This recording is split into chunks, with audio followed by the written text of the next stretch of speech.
It is concepts. I will speak in plain, clear language so that you know where I stand. More importantly, so that you see and hopefully will share my vision regarding the journey to a better, more productive economy for our beloved country. For several years, I have consistently maintained the position that the first subsidy had to go. This once beneficial measure had outlived its usefulness.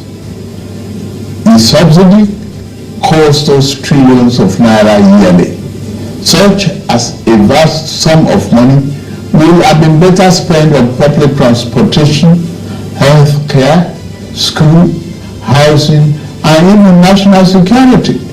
Instead, it was being funneled into the deep pocket and lavish bank account of a selected group of individuals. This group had amassed so much wealth and power that they became a serious threat to the fairness of our economy and the integrity of our democratic governance. To be blunt, Nigeria could never become the society it was intended to be as long as such small, powerful, yet unelected groups hold enormous influence over our political economy and the institutions that govern it. The whims of the few should never hold dominant sway over the hopes and aspirations of the many. In reality,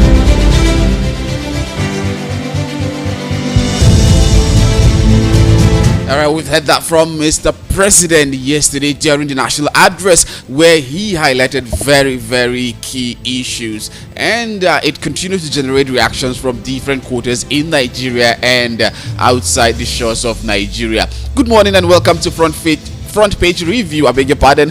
From coming to you from Voice of the People 96.1 FM Abuja. My name is Ali Udoma and welcome. Happy new month. Today is the first day in the 8th month of 2023. Studio time is 5 minutes past the hour of 7. And we're here to give you the freshest, the best, the juiciest of Front Page Review you can get anywhere in the nation's capital, Abuja. Welcome. Let's hit the ground running with the first one that says, again, Tinubu justifies fuel subsidy removal in national broadcast. We've just played part of that particular broadcast where he highlighted a lot of issues there and also measures that his government will take to curb the suffering of Nigerians as a result of the subsidy removal and also the unification of forex. He had highlighted a lot of things that we continue to see as positive, and also some will tell you that they still have reservation over some of those things. He said one of such is a particular headline that I saw on the Vanguard newspaper that says Tinubu's broadcast hurriedly coupled uninspiring afterthought, says Atiku's aide. So a lot of people have their own perspective, different opinion concerning this particular address by Mr. President. But let's look at this story, the crux of the story, some of the highlight, because if we are to look at everything concerning that national address, we will not be able to do that with the time we have for the show. Basically, the highlight of this particular event is what we're going to be looking at. He said he's aware of the suffering of Nigerians, especially when you consider the high cost of groceries, cost of living, cost of transportation. But there was no other means to go about this except the route at which he is now following. And some of the palliatives that the President Bola Ahmed Tinubu administration are now proposing include 75 billion naira for 100,000 MSMEs, 50 billion naira for 1 million nano businesses, 200 billion naira to cultivate maize, rice, wheat, and cassava, 100 billion naira for 3,000 gas-powered buses, talking about CNG buses, and also 200,000 metric tons of grains for households. And we also have 225,000 metric ton of fertilizer and seedlings. New minimum wage likely, health, education, infrastructure upgrade, and also 75 billion naira for the manufacturing industry. And overall, he said over 1 trillion naira has been so far saved from subsidy removal. This is quite huge. If at all of these will come to fruition and it's going to be implemented properly, I feel it's going to go a long way in really alleviating the hardship and suffering of Nigerians. But again, we keep asking this question in Nigeria that we know, how feasible are all of these promises by the president?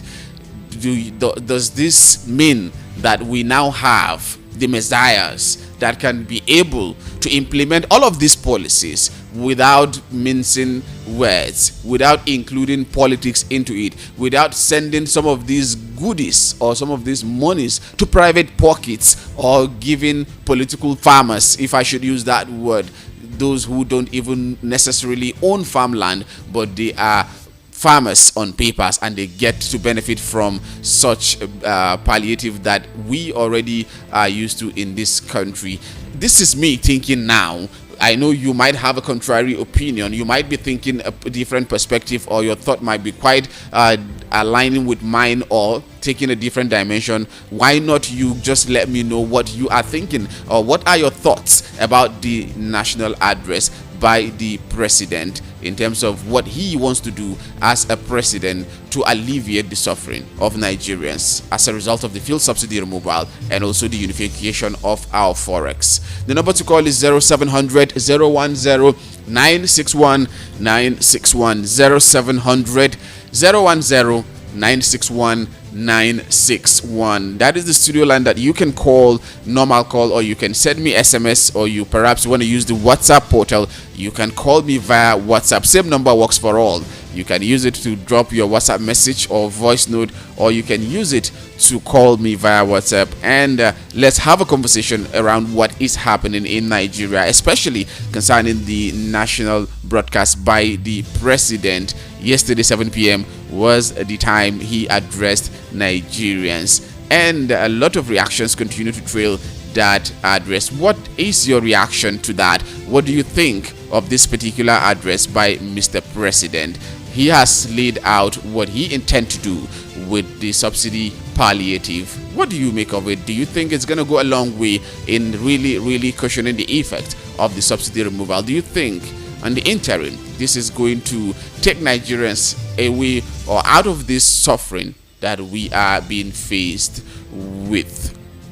The number to call is still 0700 010 961 961. You can as well watch us live on YouTube at VOP 961. We also have live presence on Instagram, Twitter, Facebook, and Thread. You can reach us via those social media handles. Let's move to the next story because of time. However, if you want to comment, you can do that by calling the studio line. And don't forget, halfway through, that is by 7:30, we will be linking up with our guest analyst in person of Rufai Oseni, who will also add his own voice to the conversation that we have already for you.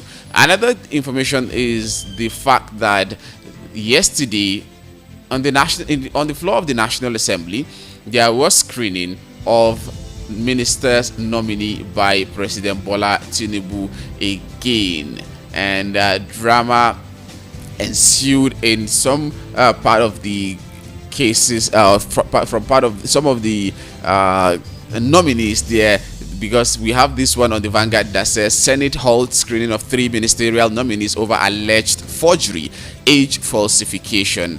The rider has it Momo, Wike, Kiari, Eno, Nkiru, Onyejiocha, Tuga, Badaru asked to take a bow and go. And also, I have reservation over this issue of take a bow and go. Recall that the spokesperson, Senate spokesperson, a couple of days ago, Senator Adara Modu said it's not going to be business as usual. It's not going to be take a bow and go, but we saw take a bow and go yesterday. Second rider on this particular news says Tinubu won't regret nominating me minister, according to former River State Governor Nyesom Wike. The screening of at least 3 ministerial nominees was put on hold for reasons of age forgery and age falsification, amongst others, as the Senate commenced the exercise yesterday. Of the 14 nominees listed on the order paper for screening, 7, including immediate past governor of Rivers State Nyesom Wike, were asked to take a bow and go, while 4 others were screened. Others asked to take a bow and go included 2-term members of the House of Representatives, Abubakar Momo from Etsako local government area of Edo State, Senator Abubakar Kyari, who was in the 8th and 9th Senate and currently the acting national chairman of the ruling All Progressives Congress, APC, a senator in the 8th Senate, Senator John Eno, and the immediate past governor of Jigawa State, Abubakar Badaru. Also asked to take a bow and go were former Deputy Chief Whip of the House of Representatives, Nkiru Onyejiocha, who represented Isokwato Umunochi Federal Constituency, Abia State, former member, House of Representatives and Nigerian ambassador to Germany since 2017, Ambassador Yusuf Maitama Tunga. But those whose screening was put on hold and asked to clarify issues were Professor Joseph Utsef, who is currently director of Federal Polytechnic Wanune, that's in Benue State, the hometown of the secretary to the government of the Federation, Senator George Akume. Utsef, who hails from Buruku local government area of Benue State, is said to be the candidate of Akume. The nominee in his resume indicated that he was born in 1980 and finished his primary education in 1989 at the age of 9, thereby drawing the attention of the Senate on how he would be in primary 1 at the age of 3. The 2 others were Senator Abubakar Sani Daladi Taraba, who was alleged to have been banned by the Supreme Court from holding public office for 10 years, and Bello Muhammad from Sokoto State, whose case had to do with secondary school leaving certificate. The Senate President, Senator Godswill Akpabio, said that those who had issues would have their cases looked into at the stage of confirmation. The nominee whose names appeared on the order paper but were not screened included Architect Ahmed Musa Dengiwa from Katsina State, Chief Uche Geoffrey Naji, Enugu State, and Stella Okotete from Delta. The screening exercise, which commenced at 1:32 p.m., ended at 6 p.m., starting with a 2-term House of Reps member Abubakar Momo from Etsako local government area of Edo State. Soon after, Momo introduced himself as a former councillor, local government chairman, ex-member, the House of Assembly, and a 2-time member who represented Etsako Federal Constituency. He was asked to take a bow and go. The second to appear before the Senate at the Halo Chamber was the former governor of Rivers State, Nyesom Wike. Addressing the senators, Wike said President Bola Tinubu would not regret nominating me as a minister, describing himself as a performer. Wike, who noted that he executed and commissioned a series of capital projects across Rivers State when he served as governor, said, "Every day I was commissioning projects. Mr. President will not regret nominating me as a minister." This particular person talking about Wike, when he was introducing himself after saying he was a chairman in a local government in Rivers State between 1999 and also re-elected, the part that really got me laughing yesterday was when he got to 2007, when he was saying he became the chief of staff to Rivers State government, not chief of staff to Rivers State governor Rotimi Amechi, because of the feud that exists between them. That is why he shy away from saying chief of staff Rivers State governor. He was chief of staff to Rivers State government, not to Governor Rotimi Amechi. On this, that's really what got me laughing yesterday. I was like, this man Wike again with Amechi. He cannot give credit to his former boss Amechi. On his part, Senator Impigi Barinada, PDP Rivers, said that over 5 million people from the state supported Wike's ministerial nomination and urged his colleagues to free him. Akpabio then asked the former Rivers State governor to take a bow and go, following a voice note. Even when there were shouts of resistance apparently from the opposition People's Democratic Party, PDP senators, the Senate president hate the gavel. I definitely know that this will come from the People's Democratic Party because it is no longer news. We are in Nigeria and we know the feud that exists between the PDP and Wiki. He's still a card-carrying member of the PDP, let's not forget. But the issue there is that he is now going to become a minister under an APC administration. But again, I could recall vividly in one of the videos of Wiki saying, I cannot be a minister again. I cannot be a minister again. He said that.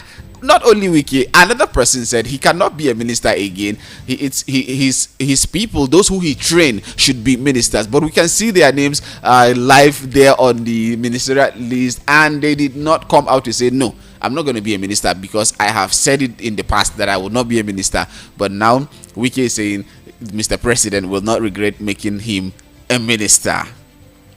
Let's see how this thing goes. This politics and politicians, I mean, in Nigeria is quite something different. Another nominee who appeared at 2:55 p.m. was Senator Abubakar Kyari, who was in the 8th and 9th Senate and currently occupies the position of acting national chairman of the ruling All Progressives Congress. Senator Kyari was asked to take a bow and go as a former senator and acting national chairman of the APC. The next was the immediate past governor of Jigawa State, Abubakar Badaru, followed by a senator in the 8th Senate, Senator John Eno, then the former deputy chief whip of the House of Reps in Kiru, Onyejiocha, who represented the Sokoto Umuno Chief Federal Constituency, Abia State, former member House of Reps and Nigeria ambassador to Germany since 2017, Ambassador Yusuf Maitama Tuga, who were all asked to take a bow and go. When the matter of Supreme Court banning him from public office was raised, Senator Abubakar Eladi from Taraba, who was former acting governor and deputy governor of Taraba State, said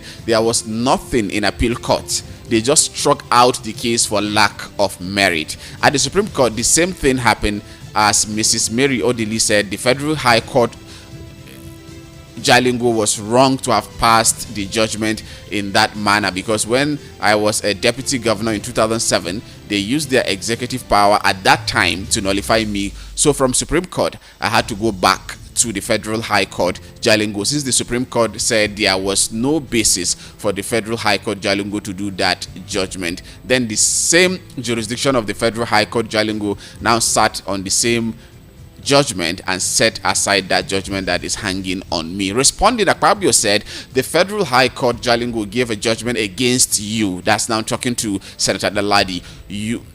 That you were not qualified to contest on the basis of perjury, that you lied on oath in respect of your date of birth. Then later the Federal High Court sat on the same matter and cleared you. What we are saying is that the moment the Federal High Court gave the first judgment, they became fontus officio in law and can no longer sit as appellate court over its own judgment. So you will definitely say what you want to say. We will study this because it is in the interest of Nigeria and it is in public interest. We will give him chance to finish. As soon as he finishes, he can take a bow. Senator Eladi continued on the same issue. Senator Shoaibu Law took the matter to Federal High Court Abuja. Here, sir, the Federal High Court gave me the judgment and he now went to appeal court, which affirmed the judgment of the Federal High Court. He now went to Supreme Court. The court gave me judgment, so there was no judgment from Supreme Court. As I am talking,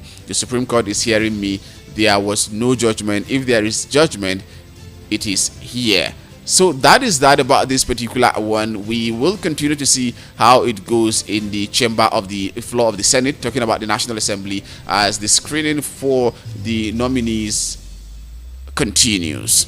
Don't forget, this is Voice of the People 96.1 FM Abuja, where we are giving you the best front page review you can get in the Federal Capital Territory. My name is Ali Duma. Stay with us, and you can also join the conversation by calling the studio line, that is 0700 010 961 961 0700 010 961 961. What it is that you want to say about these headlines that we have brought you so far, talking about the national address by the number one citizen, President Bola Ahmed Tinubu, yesterday, and also the Senate confirmation screening rather of the minister's nominee by President Bola Tinubu yesterday. And it's going to continue, but some of what happened are what we have brought to you so far. And don't forget, this is Voice of the People, where we give you the voice to be heard. It is not okay if you sit on the fence or you just stay there and talk about what is happening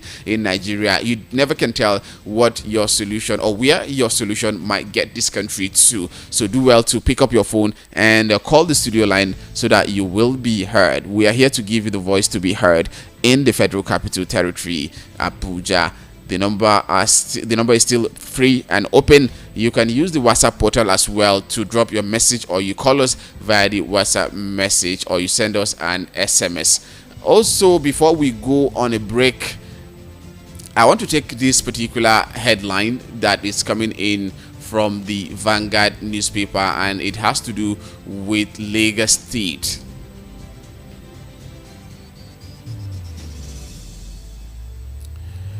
Which is talking about Lagos State Governor Babajide Sanwo-Olu cutting. Okay, it's on a lot of papers, but let's take a look at this one that's on the Guardian newspaper. I saw it on different other papers, but let's take a look at this one. Lagos government reduces state-owned bus fare by 50%. Asks commercial buses to cut costs by 25%. Lagos State government yesterday slashed the cost of transportation on all its transport systems by 50% as a palliative measure against the effect of fuel subsidy removal. The state governor Babajide Sanwo-Olu, who disclosed this after the monthly security meeting of the state, said the policy would take effect tomorrow, that is August 2nd, 2023. Sanwo-Olu said that arrangements had been made with various transport unions to give a 25% discount as well. He said his government will be proactive to make life bearable for residents. The governor also stressed that palliatives would be provided to vulnerable people in the state to cushion the effect of the current hardship. Sanwo-Olu, while promising that his administration would handle criminal activities in the state, said the state government will support security agencies in carrying out their tasks by providing patrol buses, I beg your pardon, and communication gadgets. He concluded, this is a welcome idea by Lagos State Governor. This is laudable. I really commend Lagos State Governor for doing this, and I urge other state governors to also follow suit, because it is not only for the president to be fighting this battle alone. Yes, he took the bold step by taking the bull on its horn by removing the fuel subsidy and also unifying the foreign exchange. But again, the responsibility of reducing the hardship faced by Nigerians is something that should be borne by the state governors and even local government chairmen, because this is something that will go deep into the grassroots. And how do you get to the grassroots? By connecting with the local council. And the president, some of his initiative, I heard him saying he is already liaising with state government and also local government to see how to go about this, because it is not okay for policies or measures to be taken at the national level and you expect it to go deep down to the grassroots when it's only coordinated at the national level. So you have to bring it down. You have to step it down to the state and also to the local government level. 774 local governments and also area council, 6 in Abuja. If you put them together, you will be able to have an impact. But again, I said we will be linking up with our guest analysts by 7:30. So now it's time for us to go pay some bills. When we come back, we'll link up with Rufai Oseni, who will also have his own say on this headline that we have for you this morning, and even more that we're yet to look at.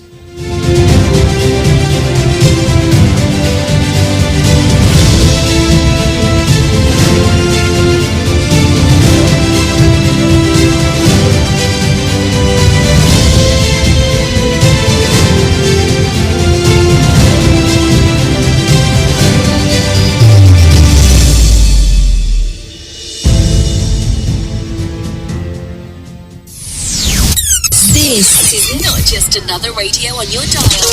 This is Voice of the People, 96.1 FM, Abuja.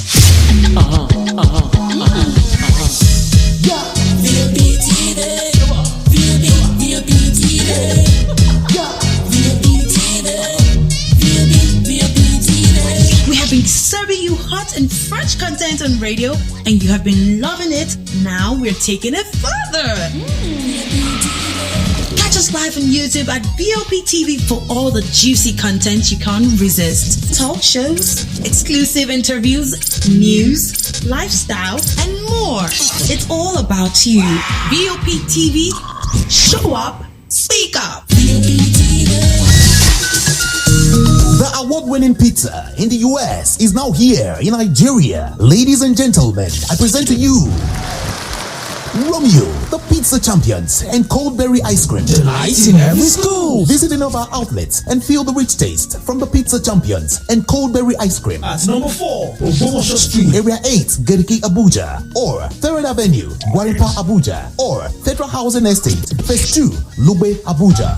Call 0908-831-5906 or 0908-831-5908 or 0909-238-9861. Check us out on Instagram and Twitter at romeospizza.ng. Website www.romeospizza.ng. Romeo, the pizza champions.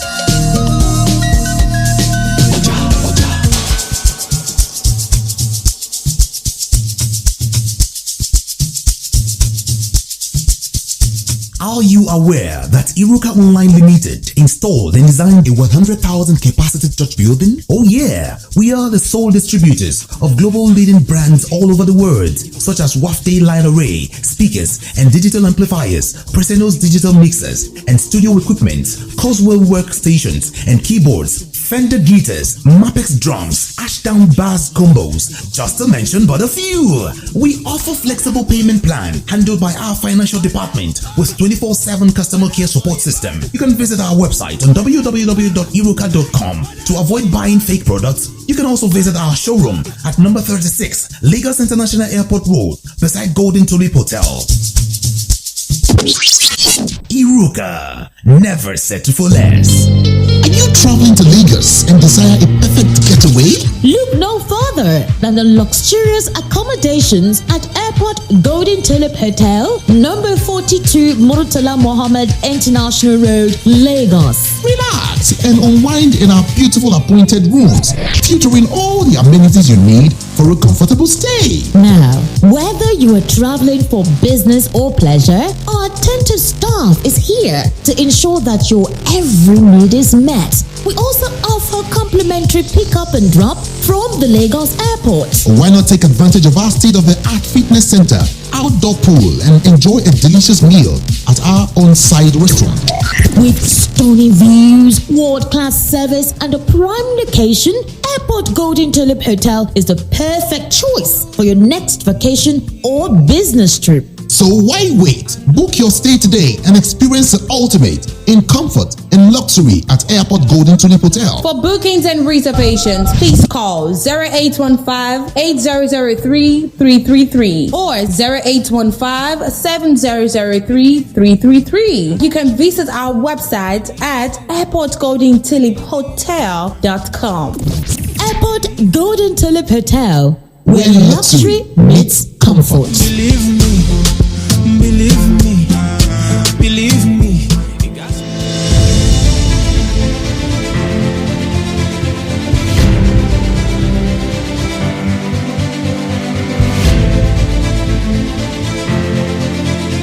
Welcome back, and in case you just joined, this is Voice of the People Front Page Review. Now you have a voice. It's time for us to link up with our guest analyst who will add color to our conversation this morning. Hello, good morning, sir. Bless you. How are you, my friend? I'm fine. All right, we have Mr. Rufai Oseni with us this morning on the Front Page Review as usual. Let's hit the ground running, Mr. Rufai. I know you know the obvious, of course. Yeah, I mean, the obvious is that the thing we've been telling the president to do all this while he has done it. I mean, you hear a lot of interventions on this show.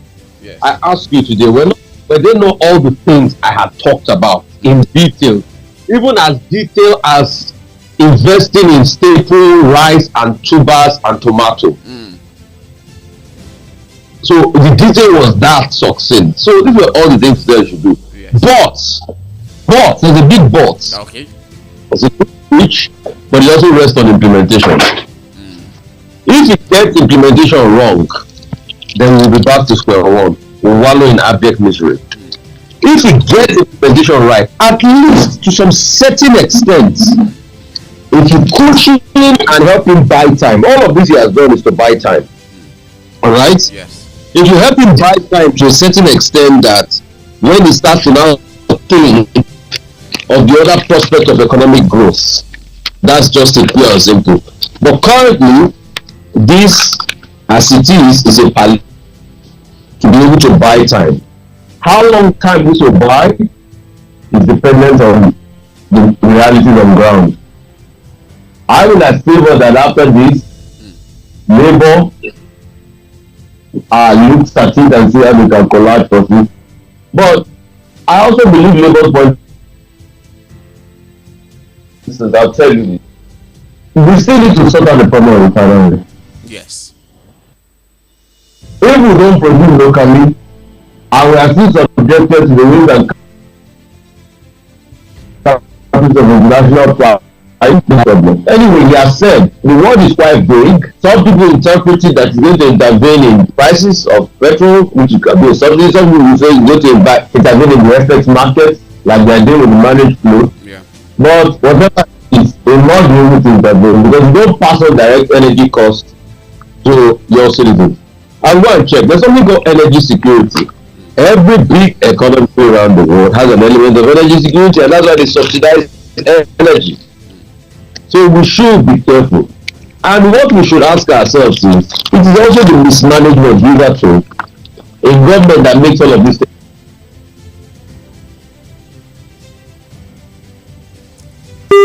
Hello? Hello? Hello? Wow. Can you hear me? And now I can hear you. There was network breach. Hello? Alright, let's try to reconnect with Mr. Rufai Oseni. We're having a bit of a challenge with the network this morning.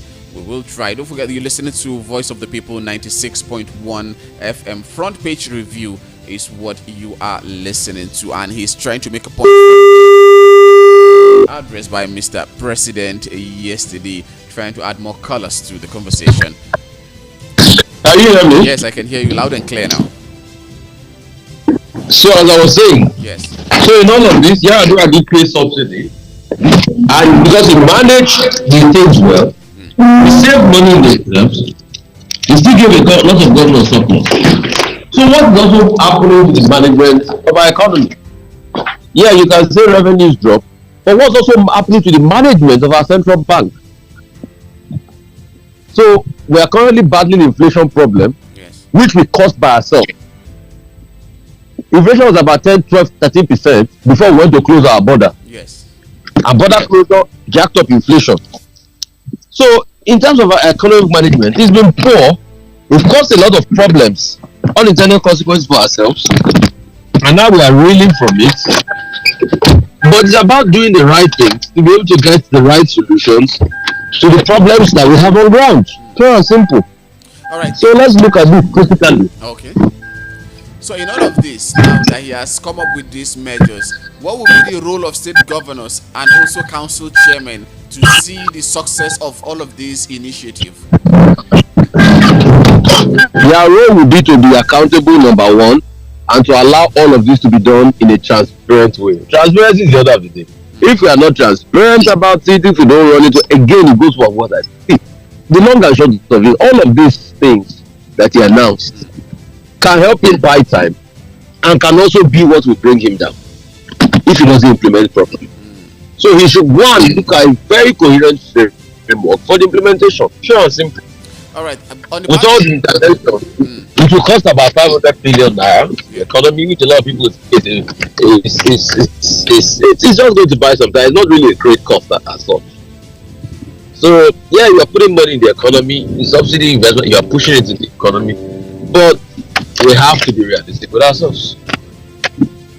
On the part of minimum wage, he said there is likely going to be a review of minimum wage, but he did not mention to what extent. Why do you think he's keeping it close to his chest? So because they've not been able to agree on the price, I think. They've not been able to agree on the price. So conversations are still been on. They're still working with Labour. Don't forget the last time Labour stormed out of the meeting. Yes. Because when they get Labour back, they will be able to agree on that. So let's see how that. So all those things is equipment. But like Labour has made in the argument, at first, if for anything to bring about energy security, refineries must be working. When the refineries are working first, then from there we'll be able to carry it on as regards other factors. But refineries must be working. Because you need energy security. It's a must. So it's better that we are able to control the factors of production locally as regards price and all of that than a pass-on cost from importation. That is it. So it's really essential. All right, let's move to this particular headline on the Vanguard that says Senate holds screening of 3 ministerial nominees over alleged forgery, age falsification, and on the rider we have Momo Wike Kyari Eno in Kiru. Truga Badaru asked to take a bow and go. The second rider here is Tinubu won't regret nominating me minister, according to Yeson Wike. I mean, we saw the joke session called Senate nomination, and the question is, you wonder, then what screening did the DSS do? I don't know if you asked yourself that question yesterday. If the DSS screened all these people, and they saw those discrepancies, then what screening did they do? What screening did they do? Could it be that their focus was just on the security part of it? Let me make you laugh. Let me say that. Let me make you laugh. So if the DSS can quickly flex muscle as regards the investigation into the forged jam result of Mesoma, why can't they investigate the forgery of our ministers? So what screening DSS do? You see what we've always been saying? Let's ask ourselves that question. That there's still discrepancies, that people are finishing secondary school at the age of 9. They were in primary 1 at the age of 3. They were in primary 1 at the age of 3? Oh, wow. Oh my God. Nigeria now cruise. So it just shows the kind of quality of people we have. This is shambolic. Very shambolic. But again, Mr. Rufai, this couple of days ago, the Senate spokesperson, Senator Adara Modu, said it's not going to be business as usual, that we are not going to see take a bow and go. But again, we saw take a bow. It was business as usual, Jerry. It was business as usual. Like, it was not business, it's not the Senate. It was a charade, it was a joke of the system. Let's not deceive ourselves. And you see, you can't effectively scrutinize people when you don't have the portfolios that work. Yes. It's just like marking an exam without a marking scheme. That was what they said yesterday. It's just like marking an exam without a marking scheme. For every exam, they call a marking scheme at which you mark people. Yes. So it's just like marking an exam without a marking scheme.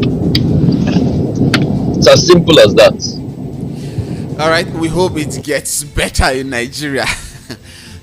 This one is on the Guardian newspaper. We must learn to do better as a population.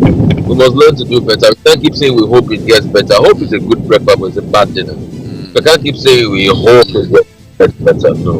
We follow our words. We must action. do better. All right, this one on the Guardian newspaper says, we must do better.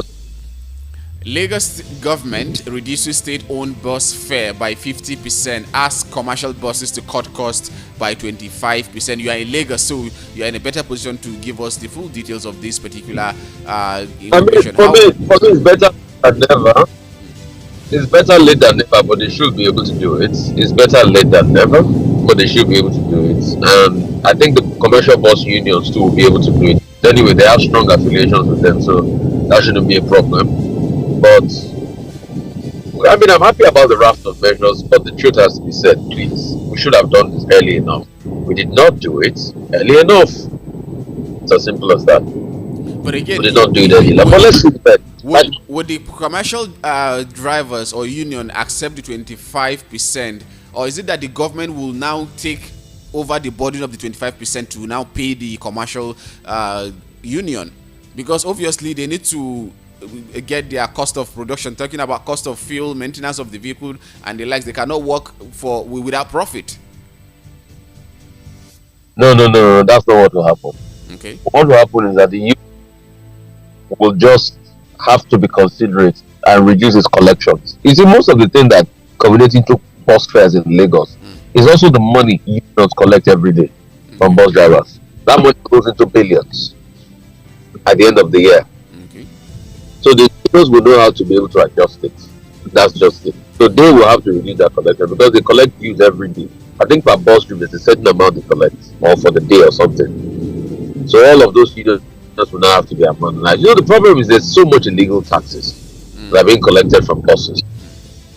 So all the unions will now have to harmonize to be able to bring about that 25% reduction. But it is possible. Okay. It is possible. Right. Yeah. All right, let's move to Vanguard. That this headline says TCN disconnects Oshogbo from national grid over staff assault. Electricity workers in Osun State on Monday have disconnected Oshogbo, the state capital, from the national grid as Air Force personnel brutalized staff of Transmission Company of Nigeria on official duty. The Air Force personnel have no right to brutalize staff, and the Transmission Company too should not do what we call energy sabotage. Please let them both fix it, but also that Air Force official should be brought to. How will you brutalize a human being? It's against the laws of the land. All right, still on the Vanguard, this one says Ribado meets Southeast governors behind closed doors. Yeah, national security advisor has got to meet them. They've got to be able to handle a plan, a short plan, to to solve the insecurity problem in the Southeast, which is really hitting very hard, deep and hard, and that's just it. So I'm happy about that, but the thing is we also want outcomes, we want solutions to the problems, and these solutions are important solutions. And now that the NSA is trying to meet with the governors of Anambra, Enugu, Abia, Imo, and Ebonyi to try to find a solution to the insecurity in the southeast, do you think the purported letter released by Nnamdi Kanu to say he is not in support of the sit at home and that ECWA should take away or withdraw the issue of sit at home, do you think that letter will go a long way in stabilizing the security situation in the southeast? But that's the position of IPOB now. So Nnamdi Kanu's letter was just IPOB. It's only Simon Ekpa that thinks. I didn't get that. The network. Nnamdi Kanu's position has also been a reflection of the position of IPOB. Okay. It's only Simon Ekpa that otherwise because of his own selfish reasons, which is wrong. It's as pure and simple as that. So that's always been the position of IPOB as regards that the sit-at-homes are suspended, they are not good, they're going to hurt and hamper the people's livelihood. So it's not adherence with the letter. Alright, this one is on the Punch newspaper that says external reserves shed $167.2 million as Naira slumps further. The country's external reserve lost $167.2 million in July as the Naira fell further to the dollar. Figure obtained from the Central Bank of Nigeria on movement of external reserve shows that the reserve, which ended June 30th, 2023 at $34.12 billion fell to $33.95 billion as of July 28, 2023. See, we are where we are again in 2016, and that's why I say when we are done with this float experiment, we will do the needful. When we started the flute experiment in 2016, although the variations are different because there were other windows and the lights, we hurt ourselves badly. We saw that the Naira went up to 500 and we didn't have anything to defend it because of the structural problems we've always talked about. What now happened is that the CBN now had to come back to fixed rates, but they also had other windows. So the official rate was 305 thereabouts. 2016. They had other windows like the INA, so there were multiple exchange rate markets. So we have to still come back. But what really bailed us out in 2016, then we still had the leeway to borrow. And it was part of those borrowing that affecting us. Then we went to the Eurobond in 2016. I think we went to take closer across 3-4 years. We took close to, I think, $9 billion thereabouts. We need to defend our currency. So when we pump the money and we defended our currency, it's fairly again to about 360, 365 thereabouts. So 2016, 2017 was about 365 thereabouts. But once we didn't have money to defend again, guess what happened? It started to increase. Yeah. So up to the point here, and that's how we started to devalue. So from the threshold of 316, we went up to 4 something. From the threshold of 4 something, we went to 460 something. Before we now start this float process again. So we've been through this float mechanism. They call it managed float, whatever they call it. Then once you don't have the factors of production to back it up, the big countries of the world that have the factors of production to back it up, they can manage the floats, but they also have to intervene. But we don't have it, and it's always very problematic, because aside for developing economies, because we are not developed enough, so we have too much dollar dependence. Almost everything is denominated in dollar now. Import, almost everything. So there's so much need for forex.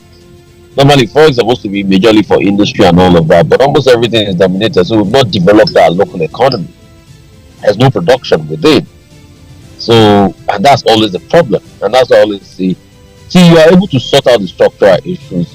Have a fixed system. Because you see, you don't also want the past effect of devaluation. Because when you devalue our livelihoods. So the quality of Naira, the strength of the Naira before we devalued the last time, when it was about 3 something, it's no longer the strength of the Naira today. Yes. And those are the fundamental problems we are seeing, because almost everything is characterized by the rate of the dollar. You go to the market, you wonder, a fisher is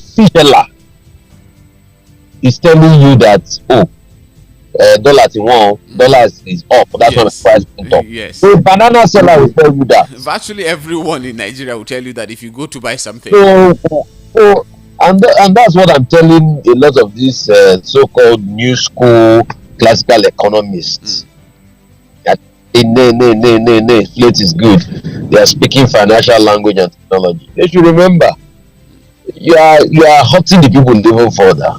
Today the Naira is wasted in people's hands. Yes, I mean, yesterday I went to the market here in Abuja. I went to Wuse Market to buy groceries, and I don't think there is any man that came to that place that did not complain about what they are paying. After looking at what they bought, if they calculate the money and this is your amount, and a human being that they buy, is this small thing you are calling this money? Virtually everyone complained about that fact. And the Naira has lost its value tremendously. So, and since you know that there's that pass-through effect, because there's an over-dollarization of those economies, all you now need to is to be able to see how you can at least keep a fixed rate. At least you can still keep its value to your currency, even if it's not a real value. Anyway, no currency has a real value in the world. It's all fiat. So let's not deceive ourselves. So even if what is it called rate, at least keep that rate, so that at least you can control the knock-on effects of inflation while you fix your structural problems and develop your economy and reduce the overdollarization of the economy. It's as pure and simple as that. Yeah. When we are done with this experiment, we will wake up from our slumber. That was also what we did in '86. But they didn't avail anything. No, it did not avail anything. We also had the problems in '86. Didn't we stop it as way back as '87? We launched in January 27, '86. September. Okay, we talked about the theory 27. The official launch was supposed to be in September. By July 87, we had already scrapped the system. Because they had gone up to like 5. So those are the problems. All right, finally. All right, bless you. Military recover 130 illegal weapons in Plateau. Good for them. They should keep recovering the weapons. But most importantly, let's bring peace back. Bless you, my friend. Bless you too. Have a lovely day ahead. Happy New Month to you. Yeah. All right, that was Rufai Oseni with his own perspective to the headlines that we have for you. We have 2 minutes. If you can call in, let's see if we can muscle a call or two within these 2 minutes. 0700 010 961 961 0700 010 961 961. That is the studio line to call or drop in your message via the WhatsApp portal or SMS. We will certainly read it out. In case you want to check us out, we have a very huge presence on social media. What we do here is streaming live on YouTube. You go to VOP 961 on YouTube, you can see us, you watch us live what we do. And in case you want to revisit what we do, our videos are also there for you to go check. Maybe you joined the conversation late, probably you miss out on some things. No, I'm telling you that you cannot miss out on anything that we do on Voice of the People. You go back to our YouTube channel, you will see what you've missed out. So invariably, you cannot miss anything on this platform. And we also are live on Instagram, Twitter, Thread, and Facebook. Our office, in case you want to do business with us, is situated at number 4 Ogbomosho Street, Area 8, Garki, Abuja. Number 4 Ogbomosho Street, Area 8, Garki, Abuja. And our website is www.abuja.voiceofthepeople.ng www.abuja.voiceofthepeople.ng. I think this is how far we can go on the front page review this beautiful Tuesday morning, 1st August 2023. Happy new month to you, and I pray that this new month will bring forth a lot of goodies for you listening to me. And let the poor breathe. I hope we will get to breathe. Do have a lovely day ahead. Up next at 8 o'clock will be Igbo Amaka front page review, but this time around it's going to be in Igbo language because we speak different language. Variety is our spice on Voice of the People 96.1 FM. Before then, I will be playing some adverts. Yes, let me go sell markets. From there, Miriam Wuro will take over and